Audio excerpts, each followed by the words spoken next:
Hello everyone, हम आगे की श्रृंखला को स्टार्ट करते हैं। देखते हैं question. The dimensional formula for impedance. प्रतिबाधा की विमा क्या होती है? प्रतिबाधा की विमा हो जाएगी Z इक्वल टू होता है हमारा V/I, और प्रतिबाधा की विमा जब निकालेंगे तो प्रतिरोधक की विमा इक्वल हो जाएगी इसके, और इक्वल टू कितना निकल के आएगा ml² T⁻³ A⁻²। फिर देखते हैं next. Which one of the following have same dimension. Same dimension किसकी किसकी होती है? तो टॉर्क एंड पोटेंशियल एनर्जी, बल आघूर्ण की होती है और स्थितिज ऊर्जा की, दोनों की ml² T⁻² होती है। फिर नेक्स्ट है dimensions of which of the following pairs are not same. जिसकी डायमेंशन सेम नहीं है तो पावर एंड एंगुलर मोमेंटम की सेम नहीं होगी, शक्ति की और कोणीय संवेग की। जब हम इसको फार्मूला पुट करके निकालेंगे तो इसकी निकल के आएगी ml² T⁻³ और इसकी निकल के आएगी ml² T⁻⁻1। फिर देखते हैं next. The dimensional equation of संवेग इंटू ऊर्जा अपॉन बल का विमीय समीकरण क्या होगा?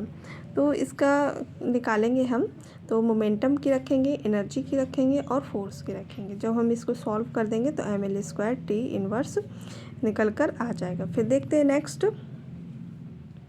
समीकरण ये दिया गया है y into A equal to x into B equal to x equal to Y into A/B में यंग प्रत्यास्थता गुणांक A अनुप्रस्थ परिच्छेद का क्षेत्रफल व B एक विमाहीन राशि है, x का विमीय समीकरण होगा। तो इसका क्या समीकरण निकल के आएगा? तो y into A equal to X into B हमारा इक्वेशन है, तब x का निकालेंगे तो y इंटू A/B ये हमारा होता है। ए होगा हमारा अनुप्रस्थ काट का क्षेत्रफल और बी विमाहीन।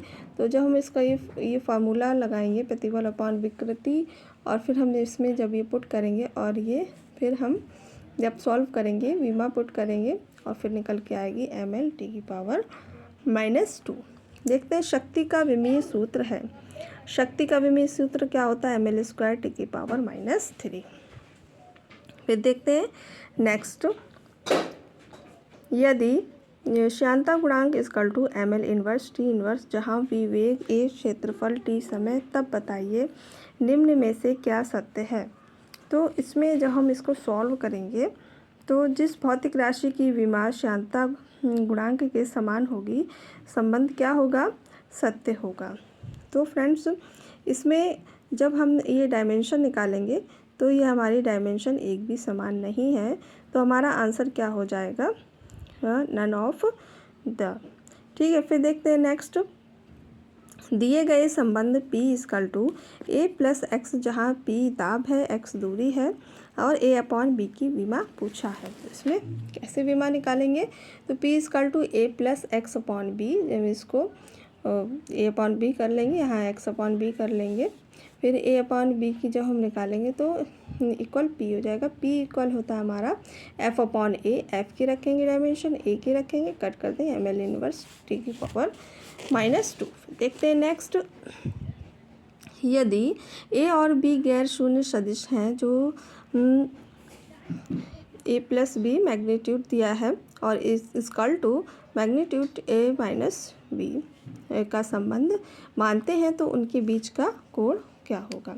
तो जब हम इसको निकालेंगे तो हमारा ये क्वेश्चन दिया है magnitude A+B equal to magnitude A-B। तो दोनों तरफ हम जब जब दोनों तरफ हम स्क्वायर कर देंगे तो हम A+B का होल स्क्वायर भी फार्मूला होता है, तो उसके according A magnitude square plus B magnitude square plus 2AB और cos थीटा इक्वल करके, और फिर हम दोनों तरफ ये हमारा कट हो जाएगा, फिर हमारा थीटा हम निकाल लेंगे, 90 डिग्री निकल के आएगा। फिर देखते हैं यदि magnitude A into B equal to AB, तो A वेक्टर एवं B वेक्टर के बीच का कोण क्या होगा? तो हम यहाँ पे क्या कर सकते हैं? Magnitude A vector into B vector magnitude equal to AB, तो AB sine theta equal to AB, इसकी जगह पर हम क्या रखेंगे? ए बी साइन थीटा, और साइन थीटा की वैल्यू इक्वल टू 1।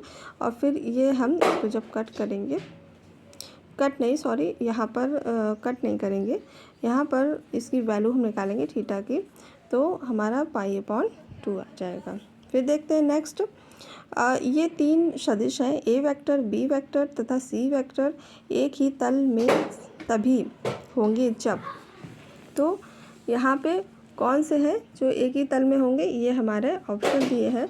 तो ऑप्शन में हमारा ये होगा ए वेक्टर और कोष्टक B vector into C vector और इक्वल 1, ये हमारा होगा, ये एक ही तल में होंगे।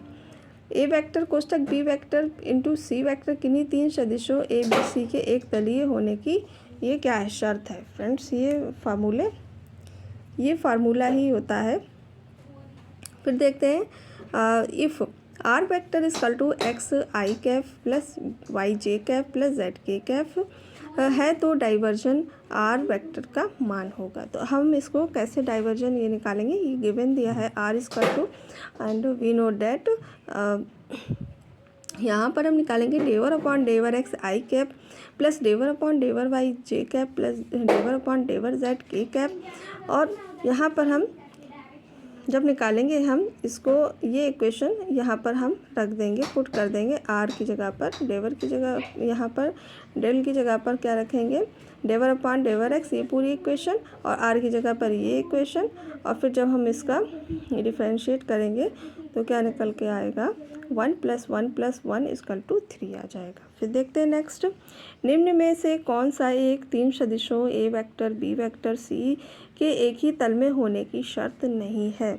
तो फ्रेंड्स ये हमारा, ये अभी हमने ऊपर ही पढ़ा है, ये फार्मूला हमारा देखिए, ए वेक्टर डॉट कोष्टक B vector into C vector equal 0।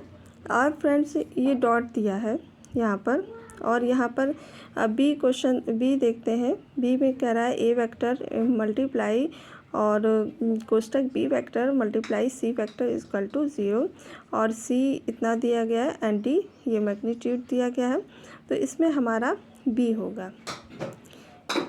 फिर देखते हैं नेक्स्ट, 2 वेक्टर ए व बी एक तल में हैं, एक अन्य वेक्टर सी इस तल के बाहर है, इन तीनों वेक्टर का परिणामी ए प्लस बी प्लस सी होता है। तो क्या होगा, इसमें 0 हो सकता है, 0 नहीं हो सकता है, ए प्लस बी के तल में होगा, ए माइनस बी के तल में होगा। तो आंसर इसका होगा 2 वेक्टर ए बी एक तलीय हैं जबकि अन्य वेक्टर सी इस तल के बाहर है, अतः A vector plus B vector plus C vector does not equal 0, तो 0 नहीं हो सकता है। तो आंसर क्या हो जाएगा हमारा बी, 0 नहीं हो सकता है।